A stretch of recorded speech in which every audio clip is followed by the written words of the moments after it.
Hello and welcome. I'm Joy with City Channel Pittsburgh.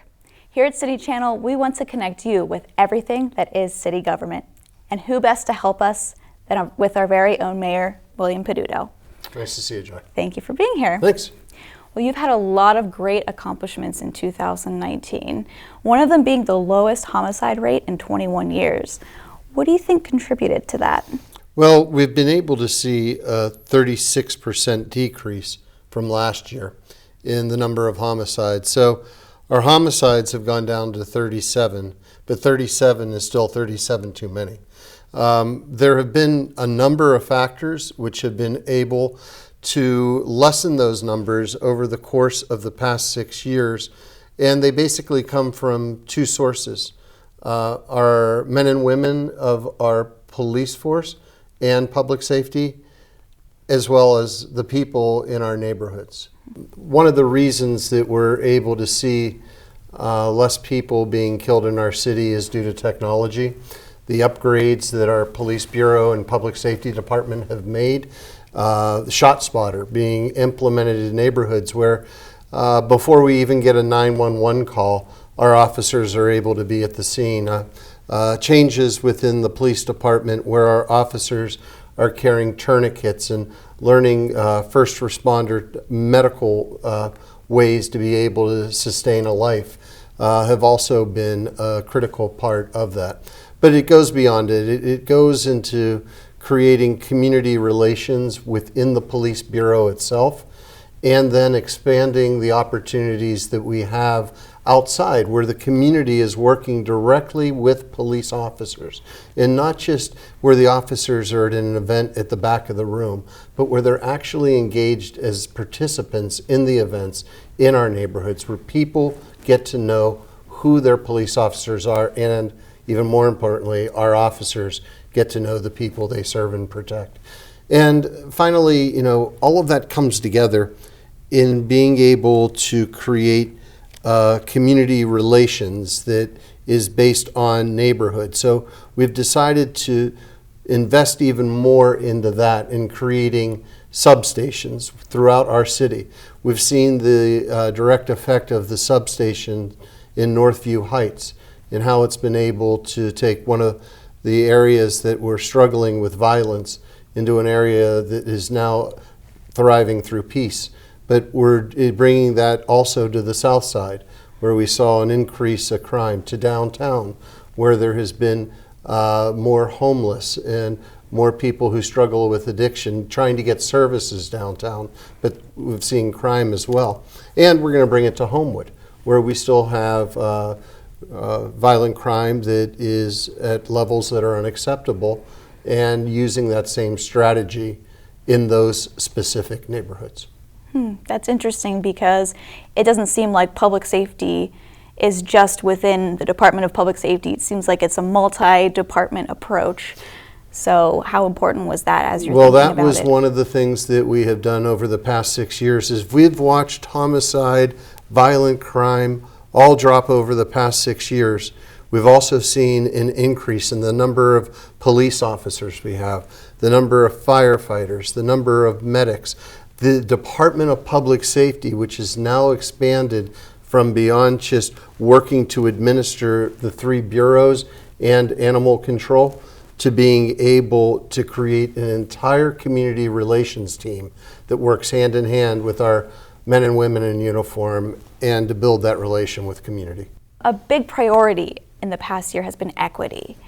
How have we furthered equity this past year? So we're one of 5 cities in the United States that has actually created a Bureau of Equity within our mayor's office. We've hired Majestic Lane, who is a deputy chief of staff, in order to be the chief of equity. And what does that mean? It means we look at everything we do through the lens of whether or not we're doing it for all.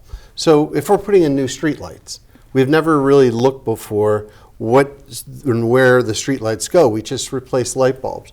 Now we look to make sure that each neighborhood has the same baseline of light.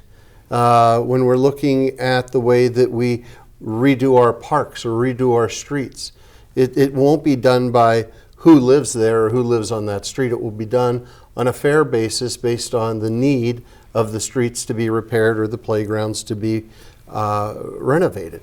And we're going and working with a group called GARE that works on a national standard that creates models within city government that allows government to monitor what it's doing and provide back to the public a way to see that we are being equitable in our decision making, especially when it comes to our budget. We've partnered with Dolly Parton, and we have now created a program where every child in this city will have a library of 60 books by the time they're 5. That's wonderful. Yeah, and what it does is it allows maybe for parents that are on a limited resource where getting books from a library may be difficult or buying books is impossible, the opportunity for that book to arrive to their son or daughter every month from the time they are born, and that opportunity to have someone to read to them. And these books are chosen so that they improve their vocabulary, so before they even start kindergarten, they have a better chance to succeed. The cost, $0. We partnered with the Benter Foundation and worked to find revenue through other sources to be able to make this available to every child in the city. Financial empowerment centers. These are places where you can get one-on-one free help. You have credit card debt, you don't know how to get out of it, you're trying to buy a house but you don't have money for a down payment, you're trying to pay off your car loan, you're just having trouble getting by. Now we have centers throughout our city where professionals will help you and your family to get back on your feet so that you can become credit worthy and you can see yourself in your own home someday. We want to make that opportunity available to everyone, and we've begun that program last year and we'll be expanding it in the next years to come. The opportunity to really enhance what we've done with welcoming Pittsburgh, the new immigrants that are coming here, the refugees that are coming here, providing them opportunities to network and to become part of our community. It's sort of like welcoming your neighbor with a terrible towel. Mm-hmm. We're welcoming them with all the different opportunities to the services that are there for every Pittsburgher so they can better their lives for themselves and their children. What are we doing to promote equitable business, like minority-owned businesses and women-owned businesses? Yeah, we haven't done a good job in the past. So when you look at the contracts that go out, the first thing that you would see is that there weren't many women-owned businesses, there weren't many minority-owned businesses or veteran-owned businesses that were even putting in a bid. So we asked back in 2014, why? And the number one issue that came back is it's too complicated. I don't know how to bid on the government work. There are too many different agencies and they all have different rules. And so we decided to work with a group called Code for America out of California. We brought 3 really smart young people to Pittsburgh, and we had them meet with those companies. And we said, come up with a better way. And so instead of having to find in the newspaper where there's a bid and then trying to figure out the convoluted process, we created an app. And so you now can tell us, I hang drywall, and I want to be able to hang drywall for the Housing Authority, for the City of Pittsburgh, PWSA, anyone who wants. So now you go online, it's called Beacon, and you put in your information and you say what the job is you want to do. And then anytime a bid comes up, we send you a text or an email, your choice, or both. And we make it, all you have to do is fill out the form and send it back. Wow. Much easier. But then we found that the other departments, our different authorities, weren't adopting the same practice. So what we created at the beginning of this year, at the end of last year, was the Office of Management and Budget's procurement guide to being able to bid. And it is the opportunity to become a part of not only the City of Pittsburgh's bidding process, but of all those other authorities through one-stop shopping. So what does that mean to somebody sitting at home? What does it mean to a taxpayer? The first bid that we did with this was a contract for our senior centers. Our seniors had complained that the kitchens were not clean, the bathrooms were not clean, and every year that we went out to bid for the cleaning services, we had only one company that would bid. The first contract that we put out under this new system, we had 13 companies bid for the work. The contract that won cost taxpayers less money. The seniors said the service is much better, and the contract was won by a minority female-owned company. Wow. We can do better, give more people an opportunity through competition, and save taxpayers money. And that is not only an issue of equity, but also efficiency and effectiveness. Wow. From 1 to 13, that's a real boost in equity. And it sounds and a like competition. Absolutely. And it sounds like the city's becoming really creative and really forward-thinking about equity as far as lighting, education, and with business. Every department and every director now has to report back to our Office of Equity how all the decisions that they're making are being checked in order to make a Pittsburgh for all. We've been talking about equity, but as the city is growing, how are we promoting equity more generally? It's become more of a focus, especially as we're looking at economic development. Economic development used to be measured by how many buildings are you building, how many jobs does it create, and what's the amount of tax revenue that it returns back to the city. We realize now that a 21st century city has a very different model of economics. It's one that involves at the forefront people. It's about what we're doing to sustain our planet. It's very important how we are preserving our place and enhancing upon it. And at the same time, it has to perform. So we call that P4, people, planet, performance, and place. In order to do that, that means we have had to really do an overhaul of our economic development agency. So we brought in a new director from Kansas City, Greg Flistrom, who is the head of the URA.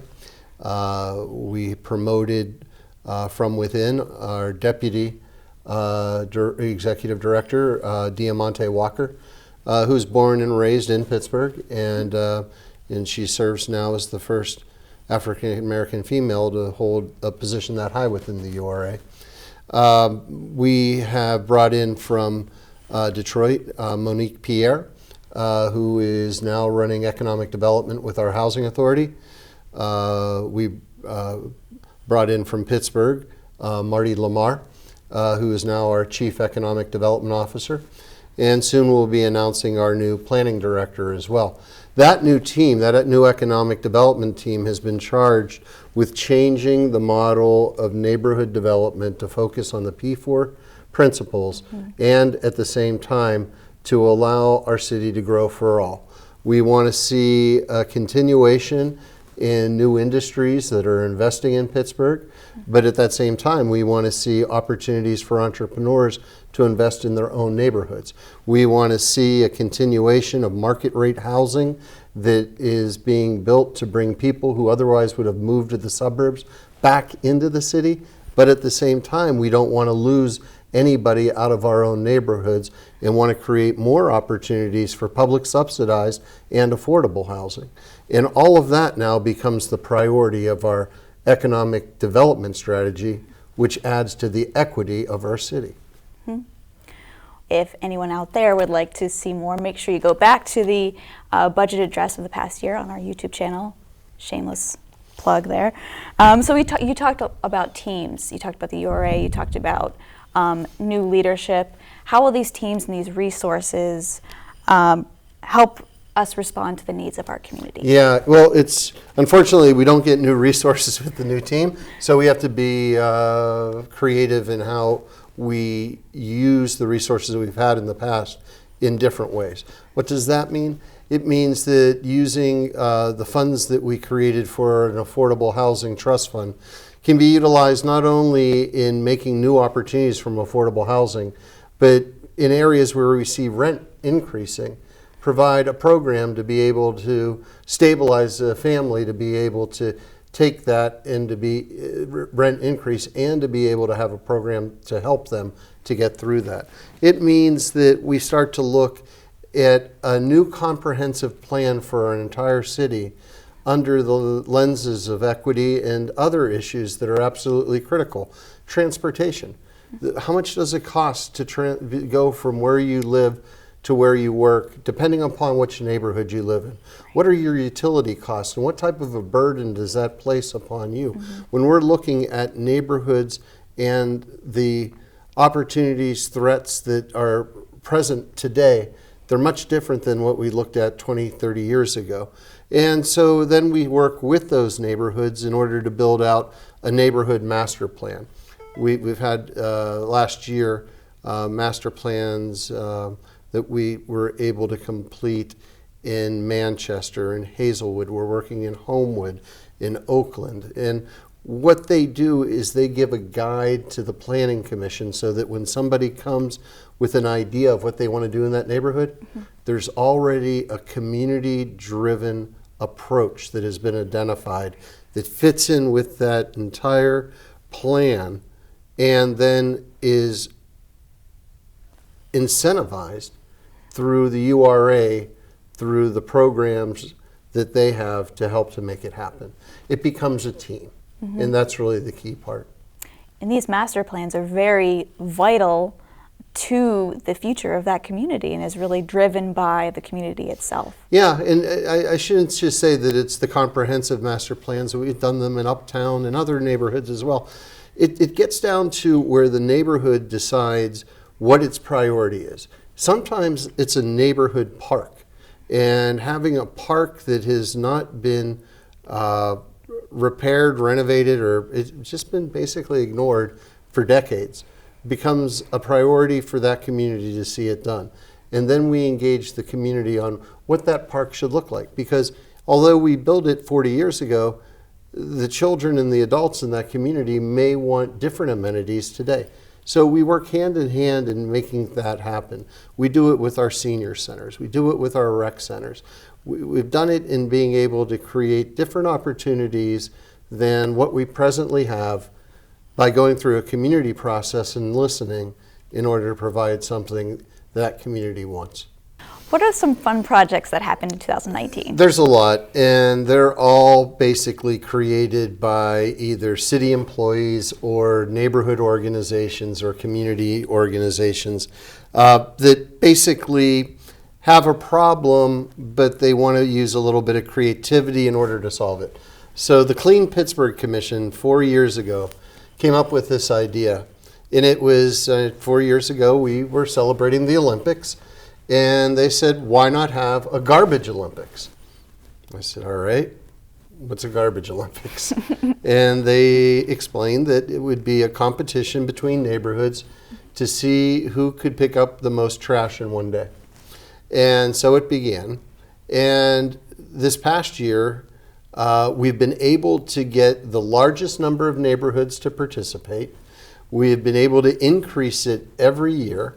We've been able to pick up the most garbage in the past 4 years, this past year, in tons. And each year, a different neighborhood has won the Grouch, which is Oscar the Grouch, the trophy that goes to the neighborhood that picks up the most trash. What a wonderful way to get neighborhoods involved in bettering their own neighborhood and their community. What a better way to get all the different organizations that are involved in dealing with litter in our city. And what a great way to be able to do it in a fun way. I promised that next year we would have, if not the flag ceremony, at least the medal ceremony. So as we look at this year, we want to go even further, get more neighborhoods involved, get more people involved, get more tons of litter off of our streets, and have more fun. I liked following that. It's a really special event, and there are a lot of awards, not only the most garbage, but like the weirdest thing that people could find. So it's almost like a Are scavenger we allowed to hunt. mention that? There's some weird things. Yeah, I don't remember any of the weird things, but I like the idea of I can't trying wash to some find, of them out of my mind. Yeah. All right, well, speaking of picking up and sustainability, it's 2020, so we're 10 years into the 2030 sustainability plan. How are we doing? How are we progressing? Well, one of the things that we did last year was we doubled down. We decided in the work that we have been doing and the attention Pittsburgh's been getting. I mean, you know, a lot of people will say our air quality is still bad, our water still has lead, and it does. And we have a lot of work to do with both our water and our air. But the journey that we have traveled is further than what other cities have had to travel to get to where we're at. And the world notices that. It notices a city that basically had given up on its environment, and then over the course of 50 years had taken very courageous stands. We were one of the first cities in the United States to create a clean air standard, and Mayor David Lawrence banned using coal as heat. That was not a popular position, but he did it because he knew that if there was going to be a city in the future, it was going to have better air quality. We worked together with our corporations in order to be able to clean our rivers and to understand the importance of water. And now we stand here today with the opportunities to continue to clean our air and to continue to clean our water. We are now on track by 2026 to have every lead pipe removed in the city of Pittsburgh. 3 years ago, we were in a crisis where our lead levels were over 20 parts per billion. Today, they're at 10 parts per billion. We cut them in half in 3 years. We've been able to get under federal warning standards, which also have mandates, but we're still following the mandates as if our water quality was bad, even though it is much cleaner today. We will do that until every lead pipe is removed, and we've been able to do it without raising rates and forcing people out of their homes. Did we have to raise rates? Yes. Why did we get in this problem before? Because former administrations wouldn't raise rates. Are we going to solve this problem? You bet.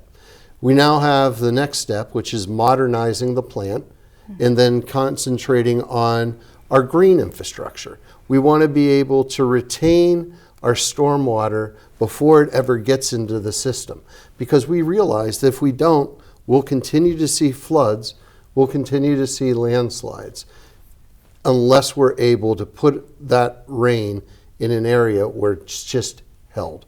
And we're going to have to invest heavily in that as well. Well, it sounds like we've made major strides already and definitely gotten some national attention for it as well. We still have a lot more to do. And then the second part of that is in doubling down, we have become the second city in the United States, only New York City and Pittsburgh, that have adopted the United Nations Sustainable Development Goals as a part of our overall goals. So our 2030 strategy stands. We want to be using 100% renewable energy to fund our operations. We want to be able to cut our energy use and our water use in half, and we want to move to zero landfill. I'm proud to tell you that this year will be the first year that the city of Pittsburgh uses over 50% of its energy with renewable sources. Wow, 50%. Over, yes. Wow. Well, as always, Mayor Peduto, we're going to do a quick lightning round of viewer questions. All right. So here we go. You ready? Yep. Okay. So what is your favorite city event? Neighborhood events, and I couldn't pick one. What about your favorite food? Easier question. Italian. Italian. Just all Italian? For the most part, I really like Dianoia's in the Strip, Alla Familia in Allentown, and then I could mention about 15 others. So, in the movie about your life, what actor is playing you? That guy from Weekend at Bernie's. Which one? The live one? The young Jewish guy. Okay. Have you visited all of Pittsburgh's sister cities? No, No? not nearly. I visited Da Nang on a personal vacation and was with the chairman of the Communist Party, which is sort of like the mayor. And we sort of hit it off, and he's been to Pittsburgh twice. As far as famous mayors go, would you consider yourself more of a Mayor Quimby or Papa Smurf for the city of Pittsburgh? Oh, combination. A combination? Yeah, with Quimby's hair and Smurf's beard. All right. Hard question. Present company excluded. Who's your favorite city of Pittsburgh employee? Controversial. Yeah.